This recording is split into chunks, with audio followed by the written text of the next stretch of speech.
Hello everyone, welcome back to BBA Finance, and in today's video we'll be learning about types of economies.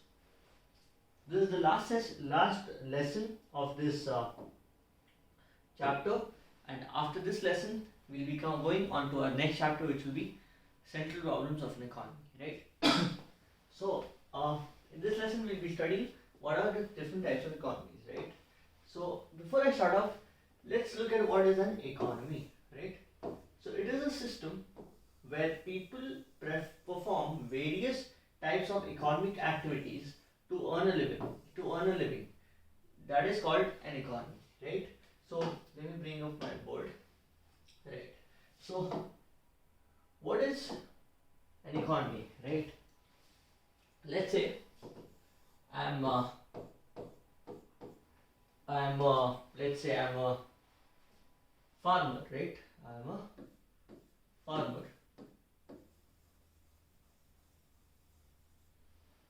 Let's say this is a land and I grow, let's say, wheat on it, right? Let's say I grow wheat on it, right? Excuse my drawing isn't the best, right? So let's say I'm growing wheat here. So I am growing wheat. Is this an economic activity? No. I'm just producing stuff. I'm not doing anything with it. So if you're producing wheat but you're not doing anything with it, it's not an economic activity. But let's say I produce wheat and let's say I make bread from it, right? I make this bread, I either consume it or sell it. When I do these things, or if I sell this wheat itself, right, then it turns out to be an economic activity.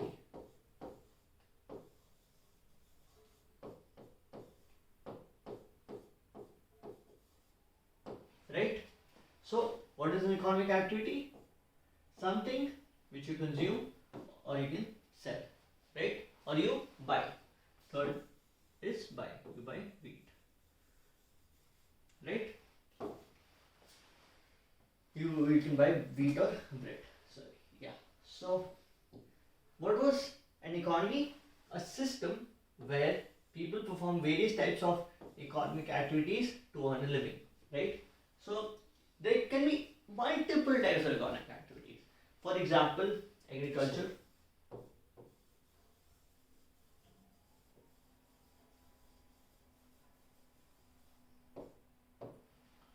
teaching,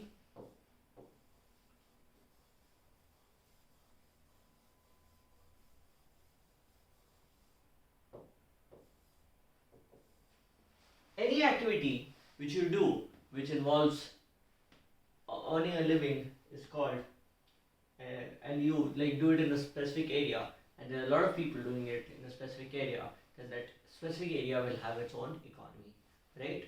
Let's come to our next slide. So what are the different types of economies? First type of economy is called as centrally planned economy, right? So these are controlled economies, right? These are also known as controlled economies. The next type of economy is market economy, right? This is called as free economy. And the third and last type of economy is called as mixed economy, which is basically a mix of both centrally planned and market economies, right? So if I was to, let's say I'm gonna erase all of this. It's a bit messy, right? If I have to write it somewhere, let's say I write it here. So what are the three types of economies? First is centrally planned economy.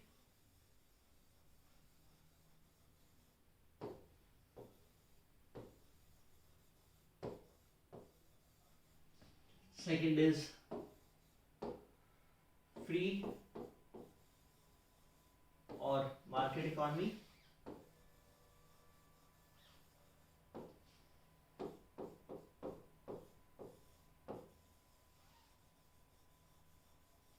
Third and last, which is third and last type of economy, which is a mixture of both of these types of economies, is known as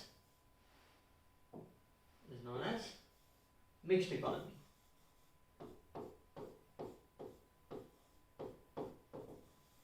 Right? So let's come and learn about these. Right? So centrally planned economy. In this economy, basically, okay, yeah, I forgot to tell you one thing before I start with centrally planned economies and stuff. You have to remember, all these economies are classified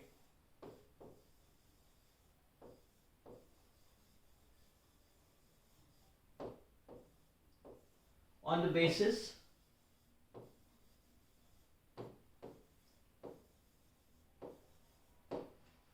of degree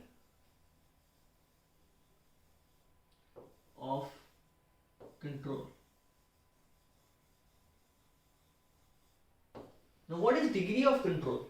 Degree of control basically means how much is someone controlling something, right? So the degree of control is very high. That would mean that that specific person or specific community is controlling that thing a lot, and vice versa. If it is low, that means it is very less, right?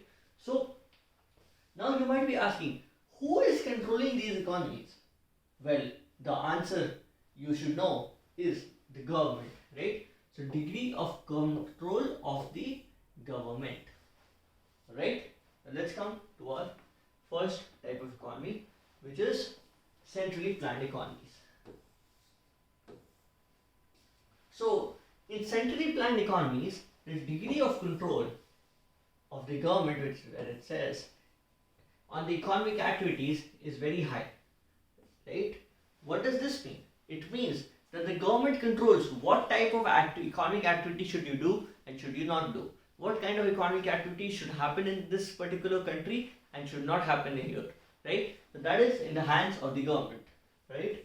So some of the examples are communist countries like Russia and China, right?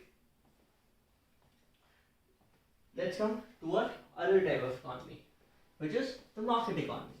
So in this, the degree of control of the government on the economy activities is none or very less. So basically it is never none, just remember that. It says in the definition that it could be none, but that is a hypothetical scenario.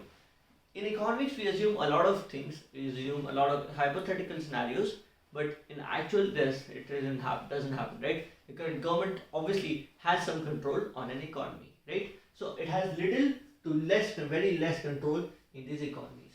Some of the best examples could be US/UK, though I'm not very sure if both of these would fall under market economy since the government controls them as well. So it's better if we go on to the mixed economy. So what is the mixed economy, right? So the degree of control is moderate in these economies, in the mixed economy section, right? So just remember that all these three types of economies are classified on the basis of degree of control, right? Now let's come to some of the features of all three of these types of economies so that you can better understand them.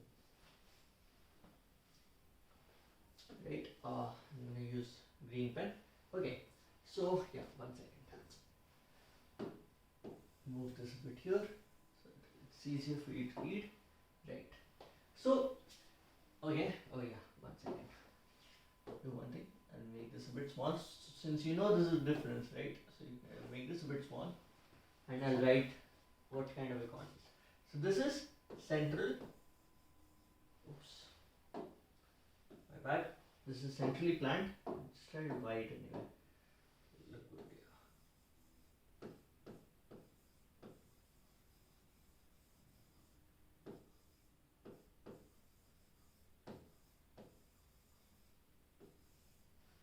this is controlled by market forces, so this will be market economy.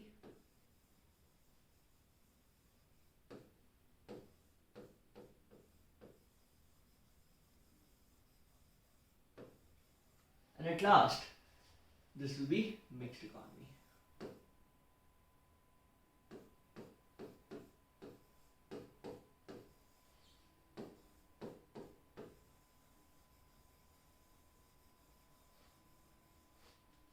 Right? So, let's come to our first one, right, which is centrally planned, right? So, in this, economic activities are firmly controlled by the government, right, or central authority, right? So, this is our first point. As I explained earlier, this basically means that the control of the government is very high. The government decides what to do and what should be done and what should not be done, right? Let's come to our market economy. Economic activities are controlled by the market forces. Now, okay, this is self-explanatory, right? It means that the government has very little or less control. But what are the market forces? You might be wondering, right? So the market forces actually. Let me my previous.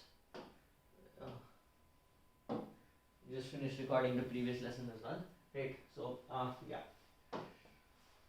So here, as you can see, the market forces, right? I was explaining the market forces.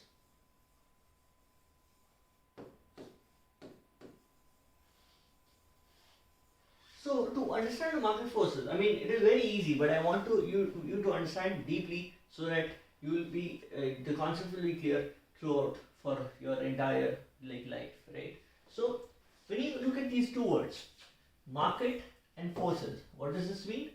They control the forces control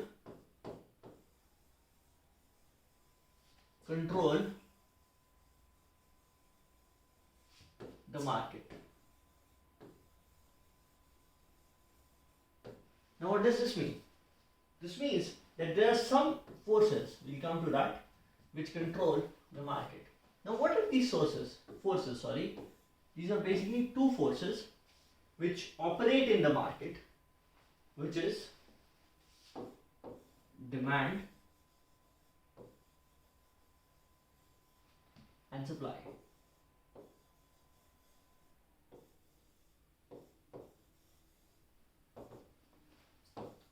Right? Now, what is demand and supply?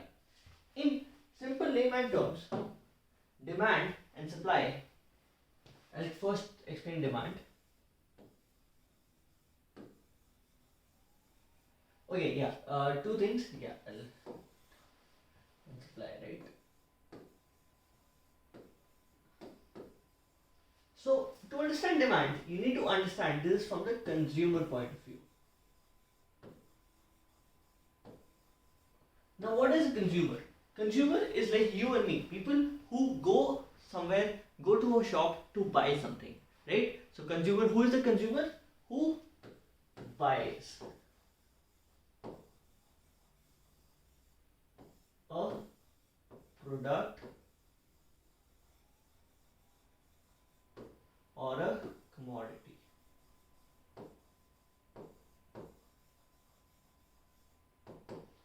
Who is a now the other part, right? Supply. So what happens in supply? Supply is that shopkeeper in your, let's say, ration shop near you, near your house, or the 24/7 shop near your house. The shopkeeper who is selling stuff in that shop is the shopkeeper, is the supply. So what is the supply? Supply is the shopkeeper. What is he doing? He is selling. So, what is demand and supply? You can easily understand here. Demand basically means someone who is buying a product. Supply is someone who is selling the product. Now, coming back to our, I think I should bring her back. Yeah, coming back to where we were. So market forces, right? I was explaining to you what market forces are, right? So demand as well as supply, these two comprise of our market forces in an economy. So how come there's only two forces? Well, basically, this in short, in broad terms, we only have demand and supply. Of course, we have a lot of things, but when you look at the market forces, they're basically demand and supply. So what do these demand and supply do? For what do they control in the market? Basically, they control the price, right? They control the price. Price of what, you may ask? Price of the product or service. Okay, for now this should be enough. Hope you understood what market forces are, what demand and supply is, what do they do, right? They control the price of a product or service, right? Let's go back to this here, right? So, centrally planned economy, economic activities are controlled by the central government or the central authority. Market economy, economic activities are controlled by the market forces. Mixed economy, economic activities are controlled. Economic activities are controlled by the market forces, but regulated by the government. Now, this is a very important term, regulated. Regulated means,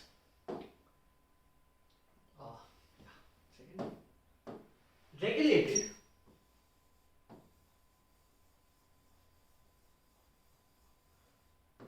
means that you are keeping an eye on something, right? So, let's say you are studying, right? You are, let's say, on a table, you are studying something, right? And here, your mother is sitting, right? And she is looking at you, keeping an eye if you are studying or actually playing games, right? If you are studying or playing games. So mother is regulating. She is looking at you. She is saying if whatever you are instructed to, is it happening or not. So, through this example, I hope you can understand what regulation means. And so, what does the government regulate? The government regulates the economy and sees if it is going in the right direction or not, right? So if it is going in the wrong direction, they will step in and they will control. Some of the examples of the regulation on which government does is bringing in schemes for the poor and unprivileged or underprivileged people who are not so privileged, right? And the government supplies gives them supplies, foods, etc. Right? So that is how the government steps in. Now, in a centrally planned economy, the decisions are taken based on social welfare. That means that decisions are taken for the people. Well, even though the government might not listen to the people. Like sometimes it happens in centrally planned economy, the government does not listen to the people, but they do things for the people. They don't think about themselves. They think about the people. What would be the best for the people? Even if they are not listening to them, they try to do what would be the best for the people, right? Coming to market economy, decisions are taken based on profit maximization. Now, why I explained to you this concept of price here, let me go back to my black pen. This was because price, one second, what did I do?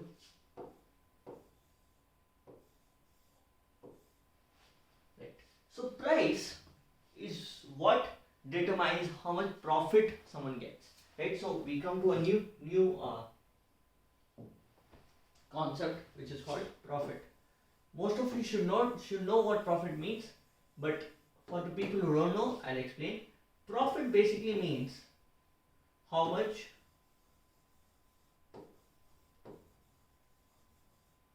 you earn minus how much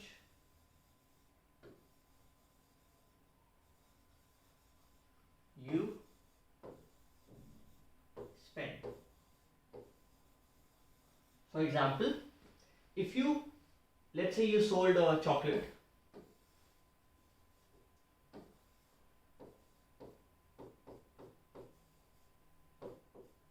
right? Let's say this is dairy milk. Let's say you sold this chocolate for 20 rupees and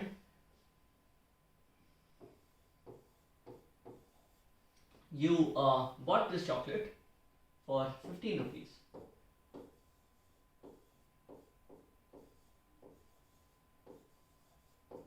So the profit will be 20 minus 15, which is equal to 5, right? This is the profit.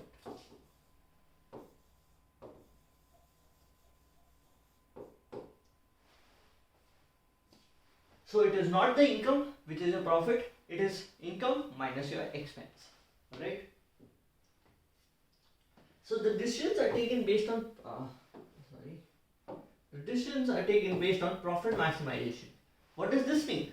This basically means that since the supplier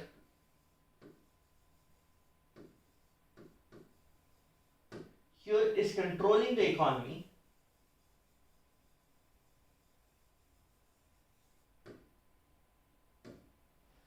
that is why decisions are taken based on profit maximization. That I want to sell this product at 1 lakh rupees, no questions asked. I will sell it at 1 lakh rupees. Even if no one buys it, I am going to sell it at 1 lakh rupees because it cost me 90,000 to, let's say, make it, right? So I am going to sell it for 1 lakh rupees because it costed me 90,000 to make it, right? So that is what profit maximization means. That I want to maximize my profit no matter what, right? Even if no one buys at that price, I am going to sell it at that price, right? But here, centrally planned economy, decisions are taken based on social welfare. So you tend to keep the price low, right? Now, the best part is, in mixed economies, there is like a mixture of both, right? So good of both. That means that decisions are taken of social welfare as well as profit maximization. That means that the government and the, as you read in the definition, that the economic activities are controlled by the market forces but regulated by the government.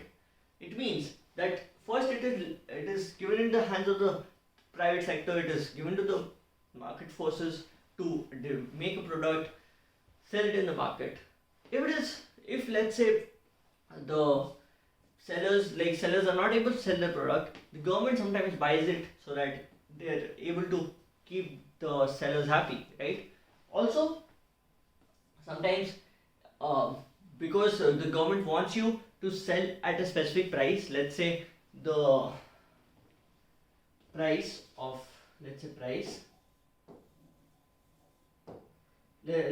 production cost basically, like you produced something, it cost you 10 rupees. The government you want to sell it at 12, right? But the government said you have to sell it at 11, right? So the government will promise you, if no one buys this at 11 rupees, I will buy it, right? If no one buys it, if in the market no one buys it for 11 rupees, I will buy it for you. No questions asked, right? They want you to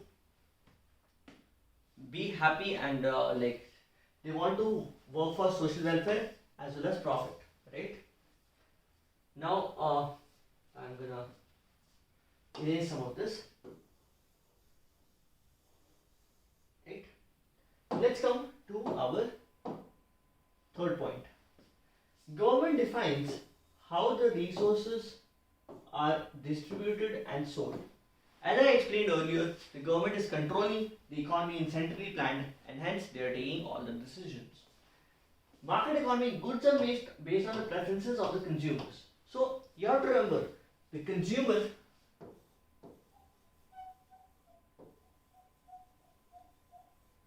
is the king. That means you have to keep him happy, right? So whatever product you're making, you have to make sure the consumer is satisfied with it. Otherwise the product won't sell, right? You have to remember this. And then in mixed economy, goods are made based on the preferences of the consumers, but various schemes the government distributes to the needy. One second, I'll make this a bit small because this is a bit too big. It probably can't read it. I think this is perfect, right? So I'm going to erase this. Yep. Okay. So goods are made based on the preferences of the consumers, but with various schemes the government distributes to the needy. So this basically means that the government, let's say a good costs 1,000 rupees, right? A lot of people are happy with this product costing 1,000 rupees. But let's say someone only earns 100 rupees. Well, he won't be able to buy it, right? Well, the government will make sure they buy some of this at 1,000 rupees and sell it to the consumer who is only earning 100 rupees. By bringing in schemes, by giving it for free from various schemes, or providing it at a lower price, right? At last, we come to our last point, I think. Yeah, so in here, the public sector dominates. What is the public sector? Public sector is the government, right? So always remember that public sector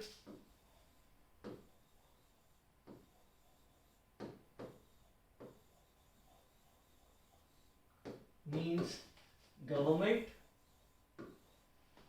private sector means, well, companies.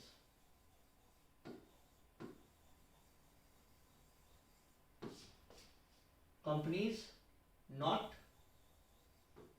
owned by government, right? So someone asks what is the difference between public and private sector? Well, the public sector is the government and private sector is companies not owned by the government or institutions or NGOs or whatever, right? Not owned by anything, not owned by the public sector. The government comes under private sector, right? Now, for our last point, in here, in centrally planned economy, the public sector dominates, right? For private sector economy, the private sector dominates, right? As you can see here, I'll zoom it for you. 1 second.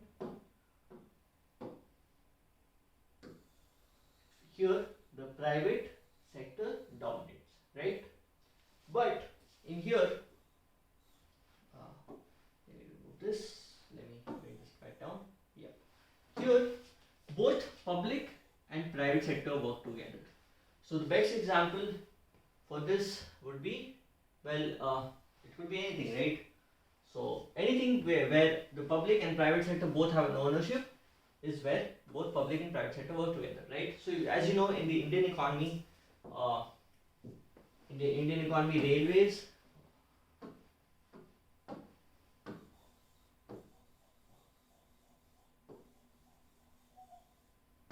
is owned by the government. Maybe some of it now is owned by the private, but mostly it is owned by the government. But let's say FMCG products, this is fast moving consumer goods like Maggi and etc., soaps, etc. This comes under private sector.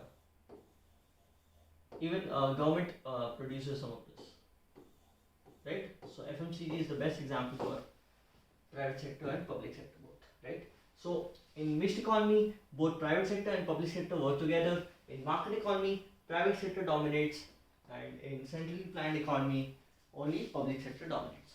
Hope you understood all the concept I talked about in this video. If some of it went above your head, that's okay. Don't worry. I'll be here to answer all your doubts. Just leave them in the comment section down below and I'll love to answer them, right? Thank you so much for watching. Hope you enjoyed. Take care. Bye bye.